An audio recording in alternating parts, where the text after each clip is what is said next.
Valentine's Day can be an eye-opening experience for parents of tweens and teens. For many, it's their first sign that their little one has developed a little crush. Puppy love can be sweet and innocent, but it can also open your child up to a whole new world of dating issues that they may not be mature enough to handle. Add social media to the mix, and you have the potential for serious problems. In fact, earlier this week, Hillsborough County deputies arrested a 19-year-old man. They say hitchhiked from California to Brandon to have sex with a 14-year-old girl he met on MySpace. And days before that, Pinellas Park police arrested a 44-year-old man. They say drove from Osceola County to have sex with a 14-year-old he met on several sites, including MySpace. And, of course, it can be very scary for teens and their parents. So Angela Ardolino, the publisher of Tampa Bay Parenting Magazine, is here with some advice to help both sides here. Now, first of all, what's even age appropriate in terms of talking about dating and relationships?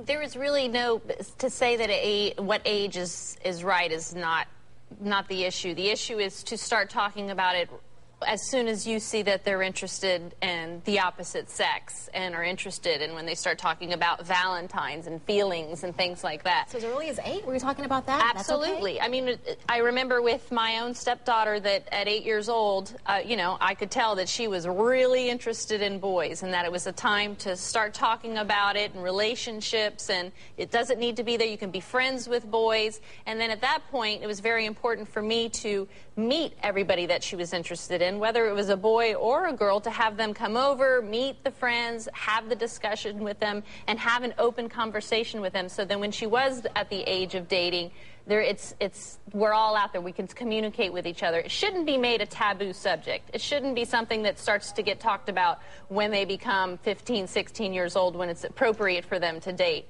They're going to have boyfriends. They're going to have, you know, call someone their boyfriend, but it doesn't mean that they're actually dating them. Shouldn't be a taboo subject. At 5th grade, I believe, is when they start getting taught sex education.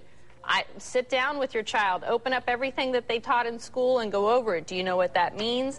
You know, is there going to be some giggling and things like that? Yes, but it's very important to have that open conversation about it so that when it comes time for them to be interested in those types of things, there's an open dialogue between the parent and the child. But should you set limits as a parent? I mean, dating can mean different things. Hand-holding for some, and then they take it a little bit further for others. Absolutely. I mean, they can't watch television without seeing people kissing or doing everything on television. There's another opportunity for you to have an open conversation with them. Absolutely. There should be a limit to what you believe is appropriate, and if they're mature enough to have a relationship like that. They will say they have a boyfriend, and 2 days later, they've broken up with their boyfriend, and we know what a real boyfriend is and what a school crush is. And it's important to have those conversations with them so they understand what the differences are. Well, great advice as always. It sounds like being open and honest is the best way to go when it comes to this tough subject. Yep. Well, if you missed any of these tips or you want to share them with another parent that you know, it's easy. Just go to abcactionnews.com.